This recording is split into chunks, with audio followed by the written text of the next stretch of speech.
Welcome to Hoppy History, a podcast where we explore the relationship between alcohol and civilization. And of course, if you like our content, please subscribe. Be sure to like our YouTube page and stick around for a beer, which is what we are doing. I'm David Schellenberg. With me is Pierre Bussières. Hello, Pierre. Hi, man. You happen to be the producer of the podcast. This one. Yeah, this very podcast. We're in Pierre land. Yay. And also a beer historian. So we want to really get into the origin of the history of beer in this one. Getting to the weeds here. Yes, exactly. All right. So starting with the beginning, give us a little bit of insight on the actual discovery of alcohol. How did we even know that this magical elixir exists? Well, we're mammals, and here's one interesting fun fact about mammals. Yeah. There's a lot of those mammals who love getting drunk. And so all critters of all kind, and not just the human kind. well, the pleasure of being intoxicated isn't like a human thing. Right. So because of that, it's likely we've been getting drunk or intoxicating in one way or another for millions of years. Right. There's a theory out there that says 10 million years ago, our ancestors developed an enzyme in their body that speeds up the metabolization of alcohol by 42%. Okay. And the theory behind that is alcohol is good for you when food is scarce. So the idea is, if you can pack up as much rotten berry as possible, what you're getting out of it is a sweet deal of sugar, pun intended. Yes. Actually, no, it wasn't, but now I realize that. No. So you see what I'm saying? It would have been a huge evolutionary advantage to be rewarded for detecting sugar by smelling alcohol. So chances are apes 10 million years ago were starting to getting slowly intoxicated and building up a tolerance and then transmitting that to their children sort of culturally. If you get slightly buzzed, it's a good thing because you're pumping a lot of sugar in your body, and sugar is rare in nature, Right. but it's a huge source of energy. So fast forward, and people start eating grass. Okay. Because we have hunter-gatherers, and they're travelers. They get to a new region. What's the first thing they do? They try a little something. They try a little wild berry here, a little wheat, try a little grass, see what happens. And there's, 3 broad categories. There's the really, really nasty stuff that's going to kill you or make you super sick. Oh, the grass you shouldn't be eating? Yeah, exactly. That kind of grass. Yeah, and in this point in evolution as well, it's not like there's the finely manicured lawns where we have at the moment. You're roaming around a forest in some part of the world, and there's a lot of different vegetation. Yeah, and how do you know? You have to test it. Yeah. But testing it might be actually dangerous. So you have like specialist people. Like one of the early trades in history is probably not the one that you might think about right now, but probably more a herbalist, like a person who specializes in trying out different things and, making the trial and errors by herself or himself. It was probably a woman. Yeah. Well, but I also think the herbalist would have passed down knowledge that too from previous ones, where you would maybe not have a way of writing things down, but you would have a good enough memory to know that somebody told you in the past, don't eat this, and you can recall that and be able to pass it on. So you would need 2 things: the visual memory, that is being able to recognize the plant, and a way to pass on that knowledge that would make sense. Right. Songs, stories, linking that with like the otherworldly powers of the universe. Right. So they would have tried all sort of things. Some of them would have been toxic. Most plants are just bitter, and it's not that they're not digestible, it's that they're disgusting. And some plants in particular are super bitter. But then you have the good plants, and grass would have been one of them. But the issue is that it would have been either slightly toxic or very bitter. So what do you do with grass when you want to eat the seeds that grow on the top of the grass, which contains starch, and starch can be broken down into sugars, which are good for the body. So you want to find a way that make the food that you find less toxic and also more digestible. So you bring a fire. If you know fire, you find some kind of container, put a whole lot of water, put some cereal, and the heat is going to break down the particles.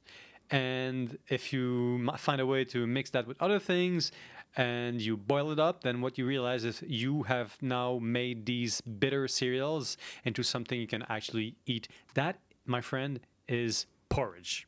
Okay. So it's very likely that the first beer that was ever consumed, that was consciously brewed as a means to get some kind of caloric intake, but also some intoxication, it was probably some kind of really heavy slur with actual cereals and seeds kind of floating on top of it. Yeah. So the first beer would have probably been some kind of a porridge. You would have had to drink it with straws. Well, fermentation does take time. It does. So it's not like this is a bunch of grains that you would have mixed together and just sort of waiting for them to soften. They would have had to sit in that pot there for a while before you would have gone in and actually tried it. You would be surprised. You could do the entire thing in one day. But that wouldn't yield us the high alcohol content we're used to in a beer. Right. So, for instance, we all know about this Slavic kind of drink called kvass. It has 0.5% of alcohol normally. You can get to that fairly early. In the Middle Ages, people brewed beer and normally had it ready for consumption in one day. So it would take 24 hours. But bear in mind, this wasn't for intoxication purposes. This was food. It was liquid bread. Something that we fed to children. Children drank beer 2 to 3 days a week when the parents could afford to buy the cereal and then when they could afford to make the stuff. Yeah. But that's before hops. Right. So backtrack. Well, yeah. There's a whole bunch I still wanted to go back on. So even to go back out into nature, like right back to the beginning. Critters of all types are fully aware that, fruits later on in the season. So the fruits are past their prime. They have fallen onto the ground. They're lying on the ground, and they ferment fairly quickly. And we know this. Every year there's stories about birds who know this particular tree at this particular point in the year is really, really extra fun. I've got a story. And there's no shortage of stories of birds. There's one about bears as well. There's a famous story in northern Manitoba where a long time ago a train carrying wheat to port derailed and a whole bunch of wheat fell off on the side of the tracks. And so the wheat now grows annually every single year, grows naturally, and then later in the year the wheat starts to ferment, and bears are fully aware that later in the season there is a lot of very delicious stuff in this one particular spot, and go and visit it all the time. So, okay, what's your bird story?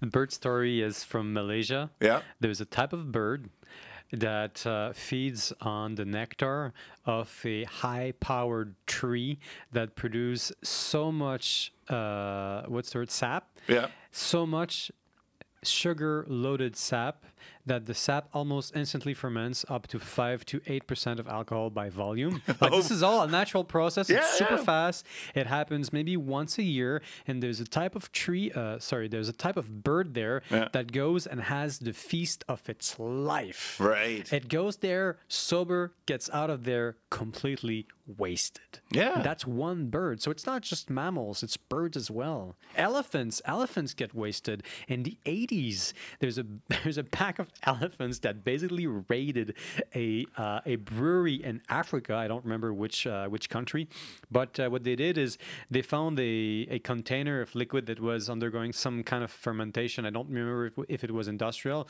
but they just drank through it and came out of it, and they were just completely wasted. Yeah.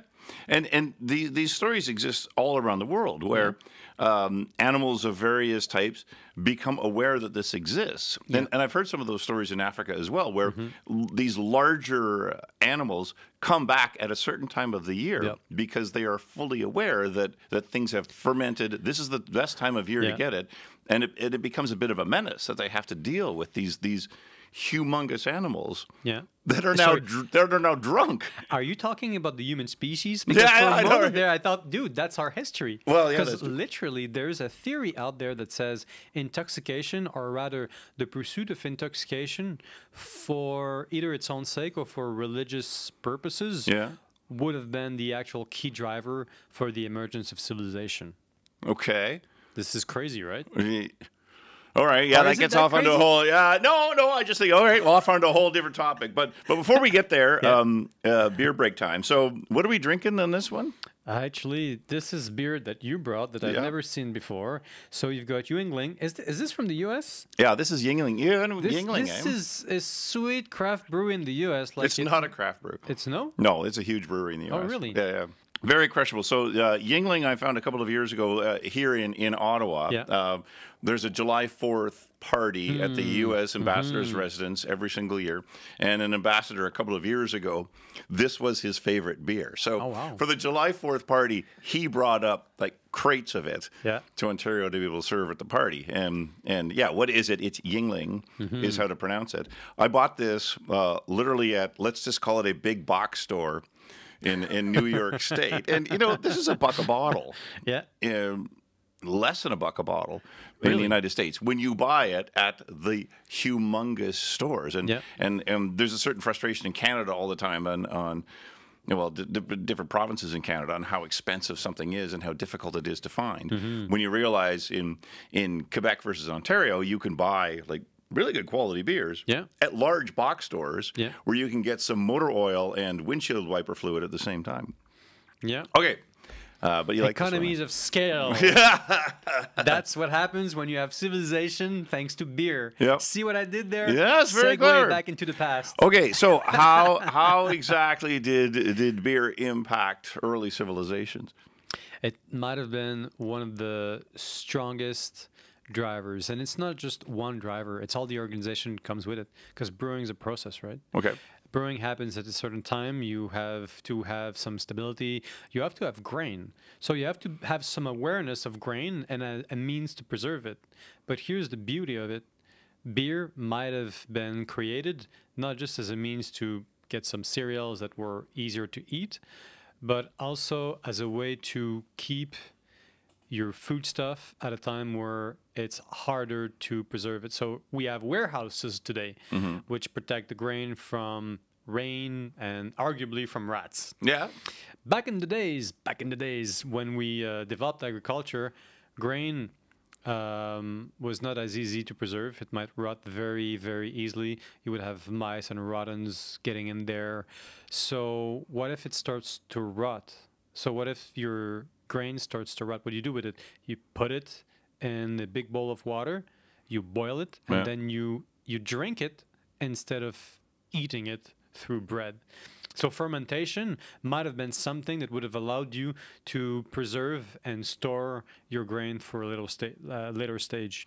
But here's the other things that happen when you start brewing. First, you discover the joy of intoxication. Yes.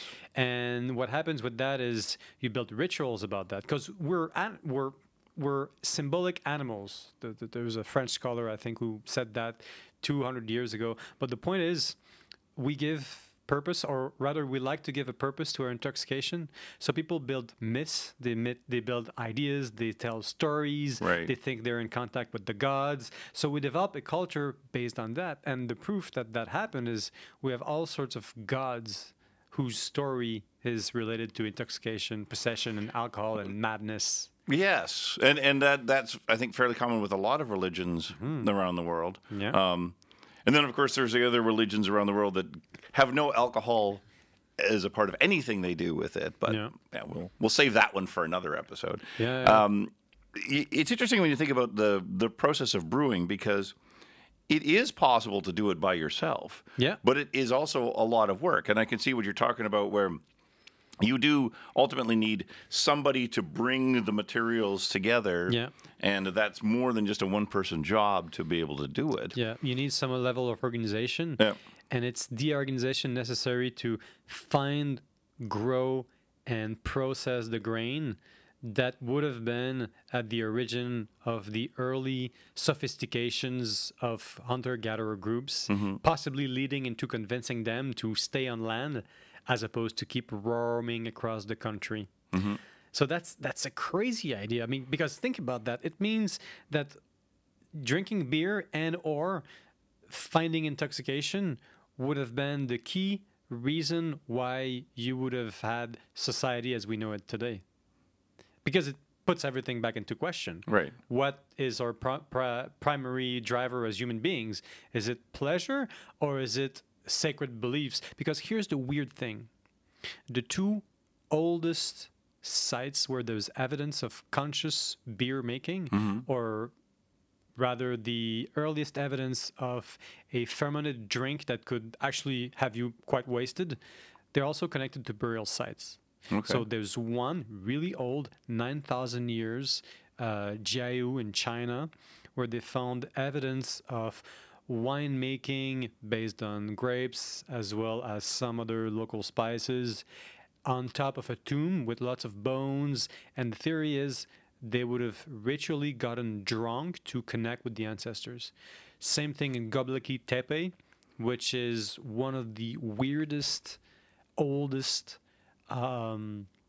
archaeological sites where you have evidence of any temple. Actually, Göbekli Tepe in Turkey might be the first temple ever created, and there's evidence of brewing some kind of grain beverage. Right. So the idea is that this would have been a feast or a place for feasting. The hunter-gatherers all around, they would have gathered to that place, and they would have brewed some kind of beer on place, and they would have gotten ritually hammered. Oh yeah, I think we've all talked to a god or two when we're hammered. But would this have been high alcohol content? Most of the time, no. Or so they would have, which could also explain some of these ceremonies that we hear, where to this day the idea is it's not that you get together, for church and it's over in 45 minutes. It's you're on some sort of a journey and you are together for 3 or 4 days on it. And I can see if you're drinking nothing but low alcohol level beverages for days, you're going to see a lot of things.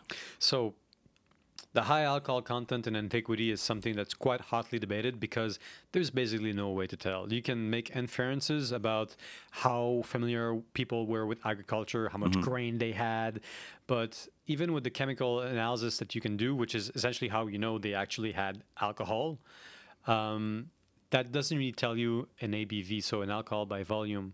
What you have to do is look at all the ingredients that they had available. And you have to put them together and kind of draw a sort of grain bill. But we know that up until 4,000 years ago, people in Europe were able to produce some kind of highly potent cocktail because they didn't just have the grain. They had honey, and honey is the highest natural source of fermentable sugar in nature. Okay. So you add honey to your mash of grain, and all of a sudden you get like 5% more alcohol. So 5%? Yeah, that's a lot. I mean, that makes a difference. Oh, that's huge. You can get much more wasted with that and much more easily. Yeah. So all they're doing is adding honey into the pot that's sitting there bubbling away on the fire. Oh, that's nothing. That's not even the best part yet. No. Is that it's very likely that ancient civilizations would have mixed alcohol and drugs in the same vessel. So think about ergot. I don't know if you've heard of this, but we were chatting about Joe Rogan earlier, and he had this guest over, Brian Murarescu, who's actually a lawyer who knows Sanskrit. Anyways, he went on tour in Europe to find out about the evidence of ergot in ancient Greek mysteries. Okay. Ergot is a type of fungus that grows on some cereals, particularly rye and barley. Barley is one of the most common cereals used nowadays to make beer because of its enzymes that really helps break down the sugar. So what is ergot? Ergot is the thing that was used to synthesize LSD. So imagine ergot growing naturally all over your fields, all over the world, because it's everywhere. There's still ergot today. It's just better controlled. Right. And imagine you just started like a couple of generations ago making sweet beer based on cereal. You use some rice, some oats, some barley, and it's all contaminated by ergot. Some strains of ergot can give you hallucinations. So what if some of these beers contaminated with ergot gave you an extra kick that allowed you to communicate with the gods, or to give you a very strong feeling that you had some kind of revelation, and all of a sudden what you see is this great creature with wings in the air who's telling you to do a different thing about your life. these are essentially the mysteries of Eleusis, a religion, quotes, with no names. That's how Brian Morescu and Joe Rogan was describing it. That essentially reveals a mystery that is so deep, so important, so sacred. It was a crime to say anything about it to anyone outside of the mysteries. It was so personal, so protected, so important to protect it that it was a crime to violate that and was punishable by death. To tell people about the mysteries, you couldn't, where the mystery came from, or what you learned, or what the mystery was, because it was a mystery. Right. So that's one of the things that could have found its way into these beers. But here's the thing: for most of history, beer was a local thing with local cereals, but also with local spices, either to add taste or to act as a preservative. One of the most common preservatives. Yeah, no, I just think because it would be tough to transport. It'd be heavy, and it would, heavy alone would make it. It would also spoil. So you want something that helps not spoil it. Yeah. It took a really long while for history to to realize that hops was actually a really, really good preservative for your ale, so for your beer. Ale became beer when we started adding hops in it. Hops give you the bitterness. The bitterness is a natural defense from nature to protect itself against bugs, animals, and us. Okay. So you had juniper, but you also had other things like right. So that was the point you were making about the local spices. Yeah, these spices, they could be poisonous plants that in some circumstances could get you quite high. And I'm thinking about morning glories. I'm thinking about cannabis. You can actually make a beer with cannabis. Gets you high really fast. Oh, people are trying. Oh, yeah. You know. Oh, yeah. You know. We're waiting to see it at what moment that will appear in stores. But there's definitely a lot of research at the moment going into that. And I'm sure that some brewers in Ontario and Quebec and all across Canada and the U.S. have been experimenting for years. Yes. Yes. Oh yeah, you know. Oh yeah, they know. And as now the cannabis is legal, the question really becomes at what point will that be a product? And there's definitely a lot of trial and error going into figuring out, the day that the law changes, exactly how that will work. But I can see how a lot of hallucinogens, agreed, are quite poisonous if you take them straight. But if you've got them mixed into a big vat of something, you'll see some gods. And alcohol acts as a solvent, so you can see. As a solvent. Well, yeah. It can be viewed as the basic ingredient to create a drug. Like for instance, there's the Dioscorides, who's a Greek physician who lived in the 1st century. Yeah. And he essentially listed all sorts of drink-based remedies to treat all sorts of illness. So this Greek guy knows about medicine, talks about wine all the time, and he lists no less than 50 recipes that includes wine, where you also have some kind of other spices. And these spices can be anything. So what's that telling you is that the Greeks were actually quite expert about using drugs, including hallucinogenics. Yes. I can't say that hallucinogenics, word, right? Yes, exactly, that thing, into their drink. And here's something even crazier. You know that ancient Greeks used to mix their wine with water, cut it with water because it was so potent. Yeah. But it wasn't that potent. There's no way in ancient Greece would have had a wine that was up to 10 or 12% of alcohol. No. This was for the elite. It was only in some rare instances. Most wine was 6%. And from archaeology, we know that the vessels they used to drink wine were really, really, really small. And this was super regulated. So we know that they would have drank very little and that it wouldn't have been very strong. So why are they always drunk? But why do we have all those stories about ancient Greeks being so drunk because of Dionysus, their wine god? And one of the theories is because they spiced it up with things like morning glories, hambane, hemlock, all those things. I mean, the list is really huge. So they would have had a long tradition of being intoxicated with a cocktail of psychoactive ingredients where alcohol was only one in a list of up to 3, 4, or sometimes 5. And they had like this sort of the evening master, right? The drink The DJ. evening master. Right, yeah. The bartender. The bartender of the time, because they had this thing called the symposium. Right. That's where they would get in a group of men. There were no women allowed. And they would ritually get drunk based on the exact measure decided by the DJ in town. And they would get extremely wasted, and they would discuss about democracy in a really relaxed environment. It's quite likely that they weren't just drunk. They were on a bunch of drugs altogether. Yeah, I mean, that could explain a whole lot of some of the stories that have come out of ancient Greece as well. And you just wonder, where were their imaginations going to come up with these things? Yeah. One of the things that I was expecting you to say when you sort of talked about alcohol being the foundation of civilization, just because you mentioned women, it triggered, like, it does lead to procreation. Yep. And I can see if a whole lot of people are getting together as a group, they're probably increasing the size of their group just kind of naturally as they're sitting around drinking. So there's some modern studies that have showed that after one standard beer, so about actually the bottle that we're drinking right now, the vast majority of people find the vast majority of people more attractive. Yeah. So we can look at that line of reasoning and put a big check on it. Yes, check. That's done. Everyone's more attractive. But it's not the same as when you get seriously wasted. When you get seriously wasted, well, first of all, nothing happens. Yeah. Your motor capacities are impaired. Yes, that's true. Do you want me to spell out what it means? No, I think because we've all been there. Yeah, okay. Yeah, well, yes, we have, and but then also, men and women objectify the other much more.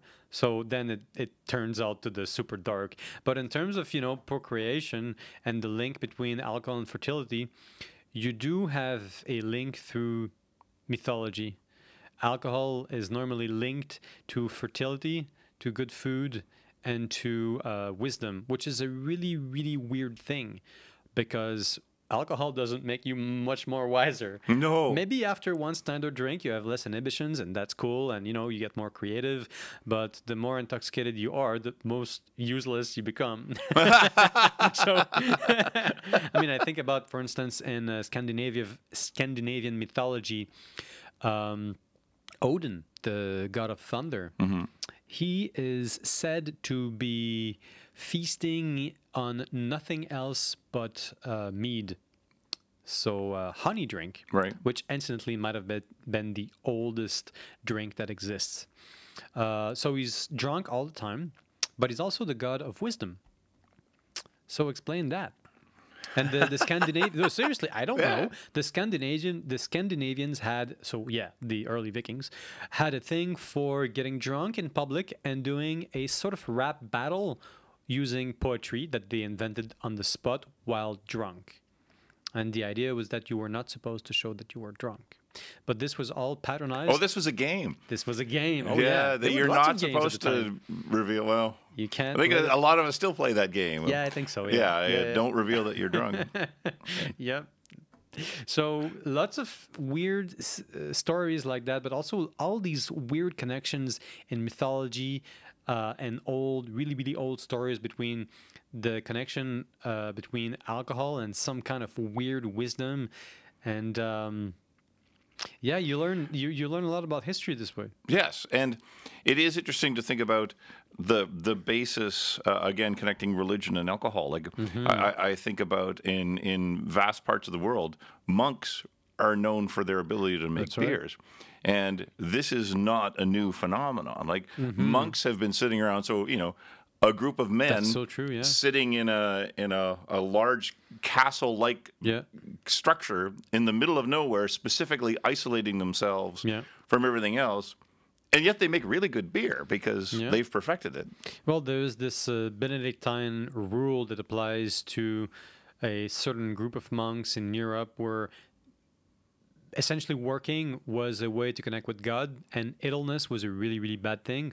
Plus, in certain areas, like at a certain latitude in Europe, grapes stop growing, so you have to make do with what you have, right? So you make beer instead of wine, and wine was important to Christendom, right?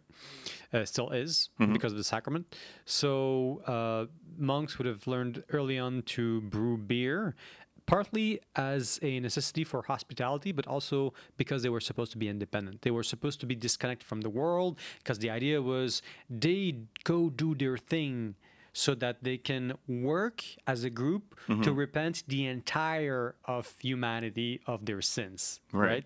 So they have to be isolated, so they have to be not contaminated, which means they have to be independent, which means they have to brew their own beer instead of buying it. And they would have done that, but also the monasteries in Europe essentially became sanctuaries. They became inns for travelers. They became a place where between two towns, a very important person would have a room and stay. So they needed to have high quality beer and low quality beer. Low quality beer for themselves, for the poor, some decent beer from special occasions, but also some high quality beer.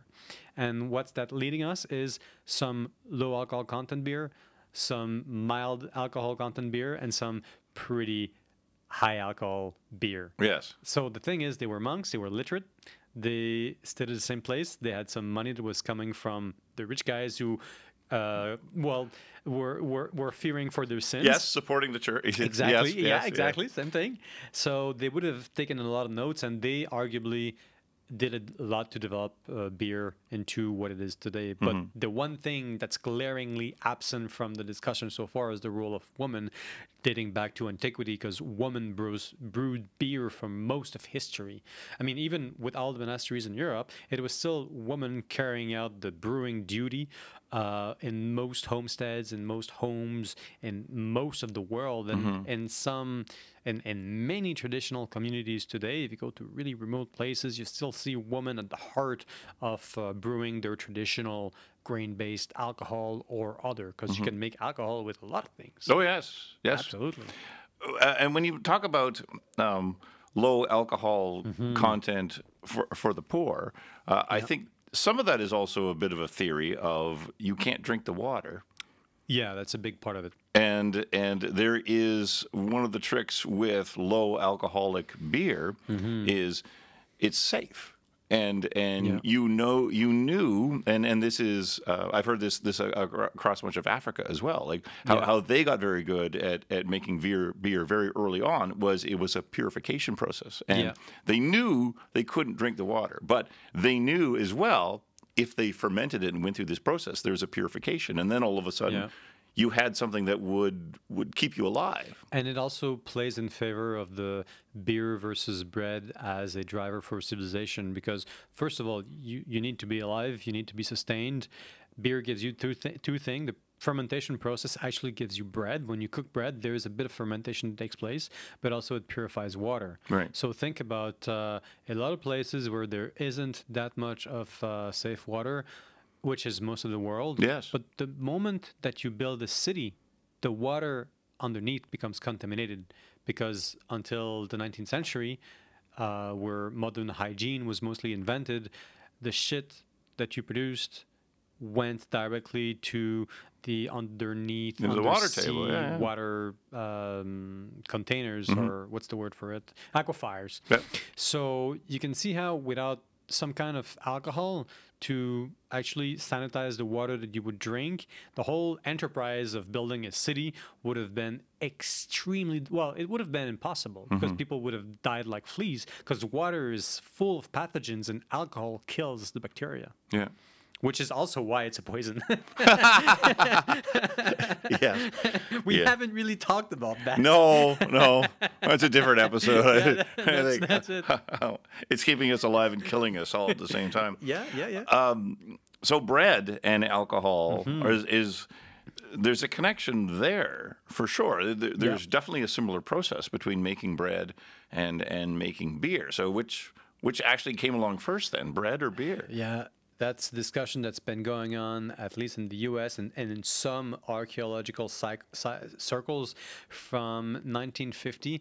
There's this guy, Jonathan Sauer, who I believe was a botanist, and he launched a symposium, wanted to get the opinion of the best sharpshooters, archaeologists of the areas.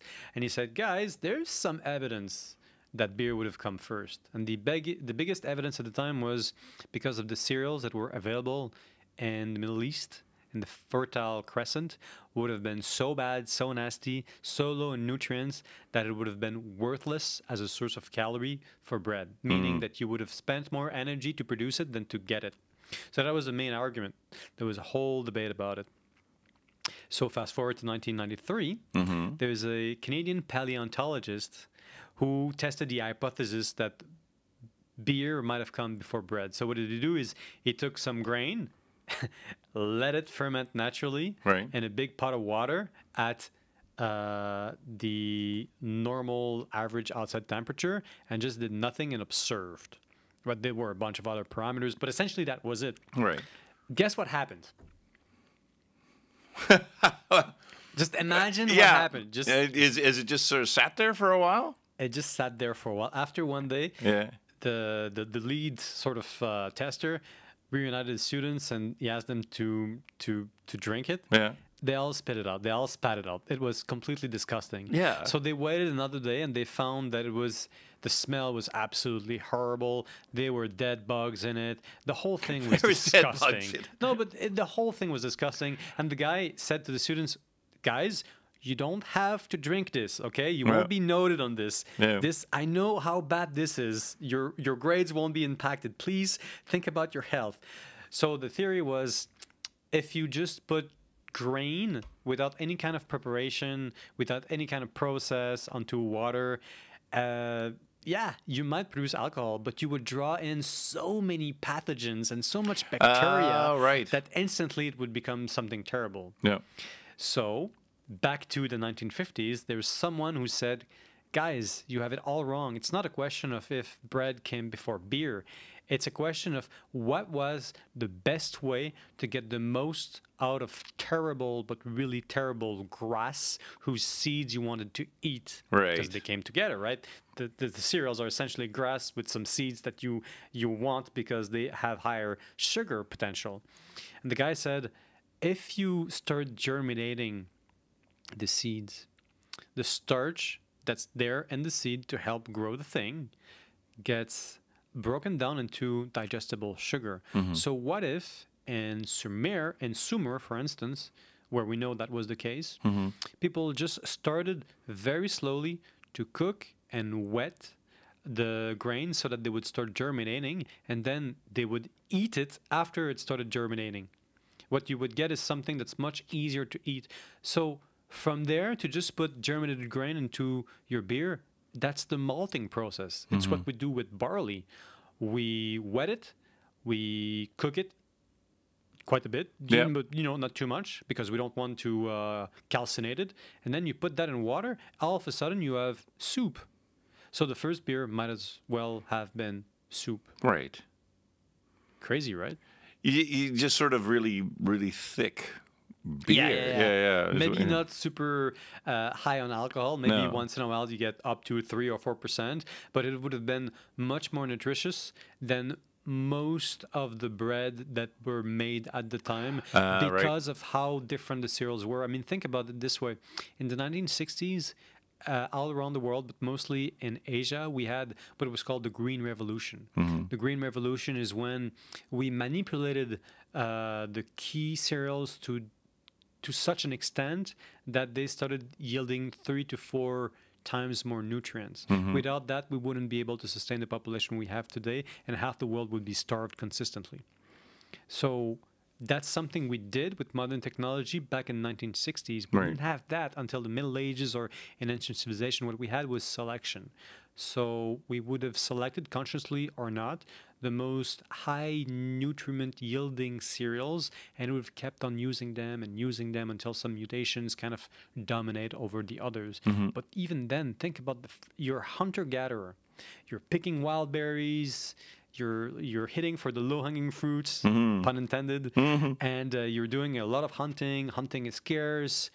And then you find these grass. You start eating them. Some are good, some are nasty, some go well in water. And then, going back to what you were saying earlier, you throw the seeds near the camp. You come back to the camp because it's a nice place. Oh, and a year later, after year, it starts growing, and all of a sudden, you have a field that you've created because of the last 30 years you've spent as a group hovering around that area.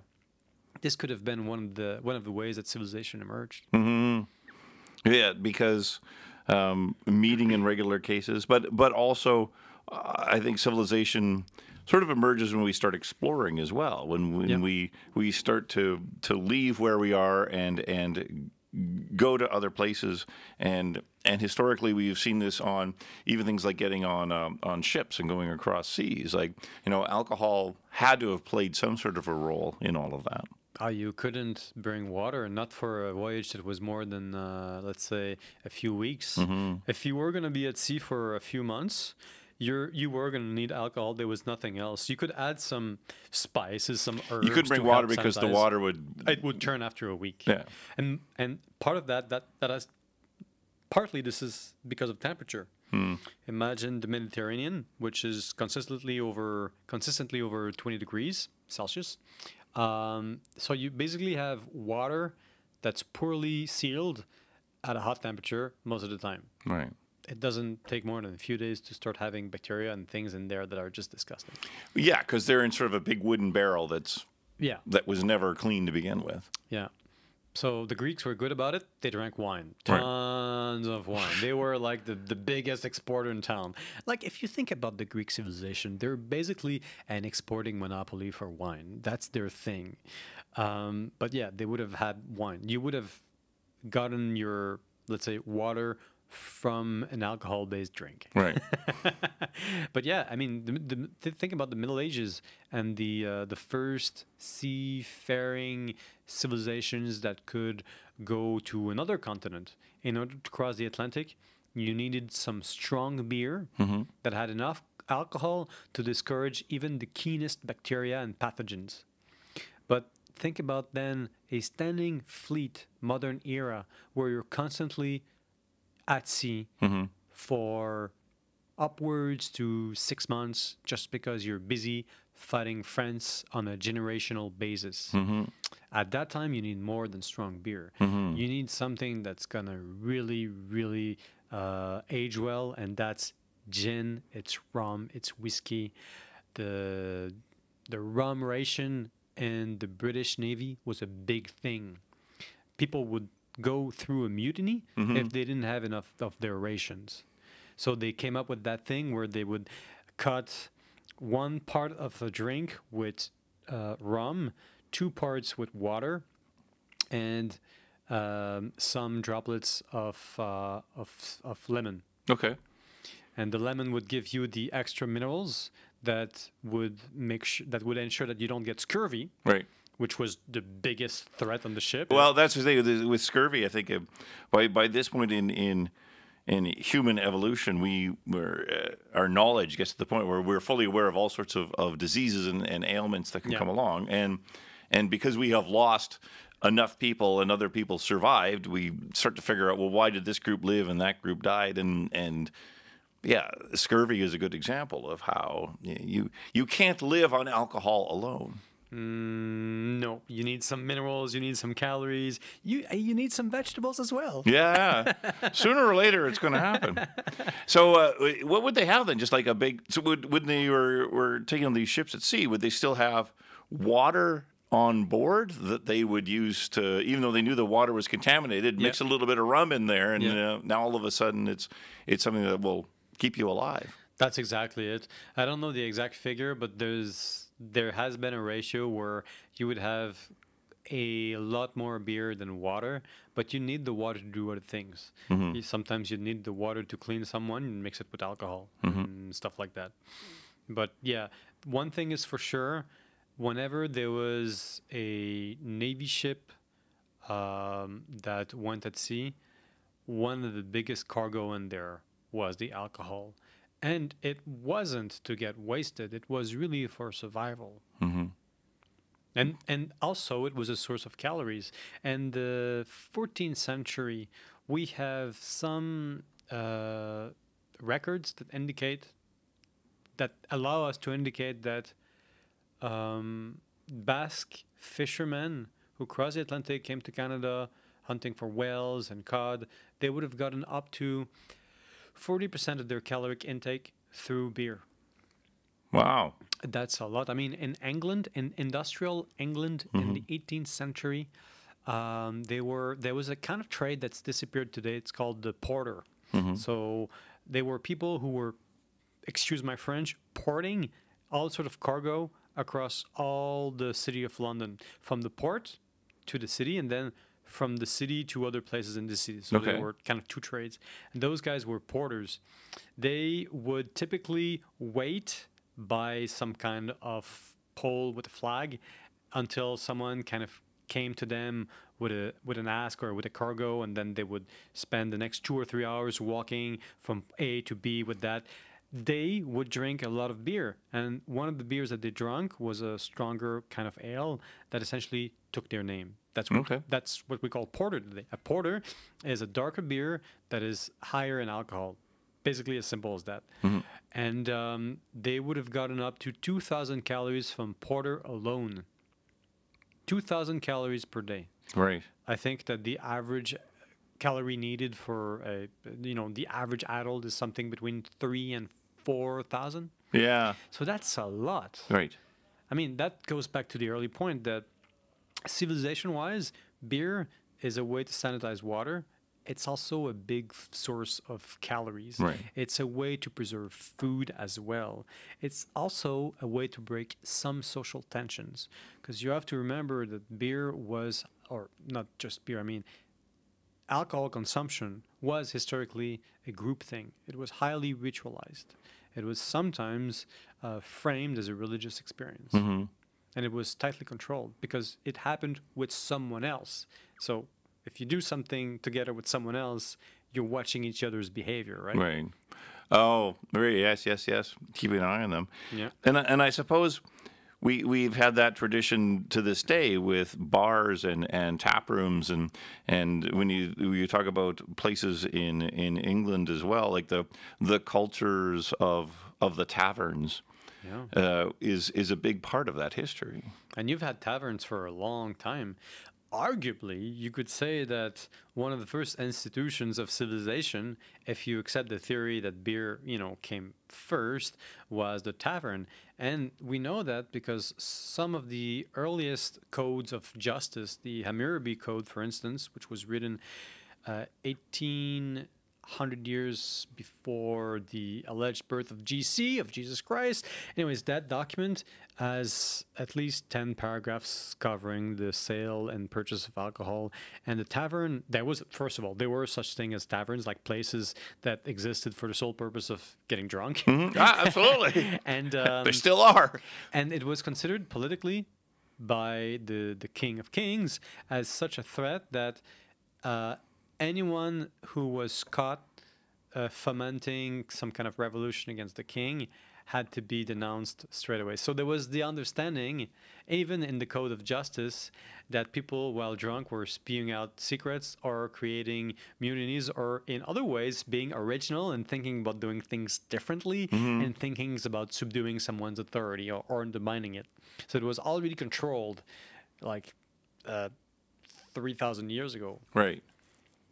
And we do know, a little different in Canada, but we do know in England, in the House of Lords, there are, 4 bars actually in the building itself, and That's right. and considered to be, or it's even like 6 bars. I forgot what the story is. Well, in Canada, the Speaker of the House has their own whiskey. It's a very big part of the tradition when politicians get together. Yeah. And people in certain circles do look down on it. However, yet historically, the Speaker of Canada has their own whiskey, because this is how problems would get solved. I didn't know that, but it doesn't surprise me that much. I mean, there's this sort of old legend that in ancient Persia, the political leaders would never act like as a society or take a political decision without first getting drunk and then revising their decision while sober. And if they came to the same conclusion, while sober, and if they came to the same conclusion after the party or during their hangover, if they came to the same conclusion, then green light, they were good to go. And it's not the only place. There is this there's this story in some other cultures as well, is that, like, for instance, in ancient Rome, a man of honor was someone who kept true to his word, both when he was sober and drunk. But there was also this thought, and that wasn't just in ancient Rome, it was also in Persia and Scandinavia, that alcohol revealed the true yourself, which is not super surprising because we know how it acts on the prefrontal cortex. It essentially kills your natural inhibitions. It disables your ability to make tough choices, but also it forces you to think more creatively. Right. Because you're intoxicated. You see the world differently. That can be a good thing. It can be a really, really bad thing. Yeah, because generally when we get together and drink, we have really good discussions. Once in a while, it goes the complete other way, and you know, or about these Yinglings, you know, there are some bar fights going on, and I seem to recall one last night too. But generally, humans are friendlier after we've had a couple of drinks. Generally. But the problem with drinking with alcohol is that it activates the dopamine system, the dopamine reward system. So you want more of it. But and that's just it. I mean, if you have underlying reasons for finding joy and the dopamine that gets released in your brain when you drink beer, and if there aren't other reward systems, then the issue is that you're gonna overemphasize this one at the expense of others. I think that's what alcoholism is. It's over dependence on one very specific type of reward system. Right. But that means that you want another beer and then another beer, and then you lose on all the benefits and you gain on all the wrong things that go with it, including, you know, sickness. Because after a certain amount of alcohol in your body, you just lose it. That's over. Again, it's poison. Well, and it's funny you bring that, because I had been wondering about that too. When you talk about, you know, sailors going to sea, it's one thing when you're still on land, and yes, you get together and you have a couple of drinks because it's available, but sooner or later you'll pick a fruit off a tree, you'll find some sort of a vegetable in the ground. You will have some variety. When we're talking about individuals at sea for months and months and months, there's no other options. Yeah, and they had issues in most navies where there was a rum ratio to prevent the sailors, from drinking all of their rations all at once. So they had to put in rules that said you can only drink this much at that time before this time. And Canada, much more recently in history, I believe it was in the 1970s, but it's possible it was way before that, we just prohibited the consumption of any alcohol 6 hours before X or Y task. I mean, Canada was pretty prohibitive in terms of what you could drink on a ship, which made sense, because if that's the only thing that's going to keep people going, there's a fair amount of chance that they're going to abuse it. Yes. Yeah, especially in Canada has a luxury of clean water and ample food, which doesn't exist in much of the world. So I could see how for us in the history of this country, you know, alcohol is less connected to the story of Canada because it just wasn't needed. And was not an integral part of it as it is with other parts of the world. Yeah, I mean, think about England. There's almost nothing more British than ale. Right. Beer is so, I mean, not just beer, but the pub. The pub is so core to English identity. I mean, you go to a pub in England at 3 in the p.m. and 3 in the afternoon, there's barely anyone there. At 4, it lives up, fills up, and you get all strata of society chatting as they had been forever pals. And then at 7, the whole place is dead silent. Yeah, everybody goes home, and then the pub closes at 9. Exactly, but it's just it's just one of those things that could have only happened in England because of how crucial beer was and how much ritualized it was, to the point where you would feel at home being the best friend of a pure stranger from a different social class because you were there for the purpose of consuming an ale who was some kind of foodstuff, who was also heartwarming, who was keeping you warm, at least it was the perception, and it enabled you to naturally kind of bond with someone who might have been a political enemy. And that's the English pub right there. And there is a reason why we think about English pubs or English culture in such a way. There is a reason why you have this idea where the man with a suit and the punk go together in the pub. While they are in the pub, they can chat as equals. It's not always the case, but it's more the case in an English pub than in other places. Agreed. Well, even in Ottawa too. Like it's amazing how you just never know who might come wandering into a pub and be sitting down at the bar, and all of a sudden you can have a conversation with this individual. Paul Bussières, this is a nice, warm, fuzzy moment, so I think this might be a good place to stop. All right. Might as well, always got to go out on a high note. I mean, it's a story of alcohol as well. You have one too many, and then all of a sudden you get stuck in a corner you don't know how to get out of, but when everybody's in a good mood, that's maybe a good time to stop. Thank you for telling us about all this stuff. Be sure to check out our YouTube channel for even more episodes. I'm David Schellenberg.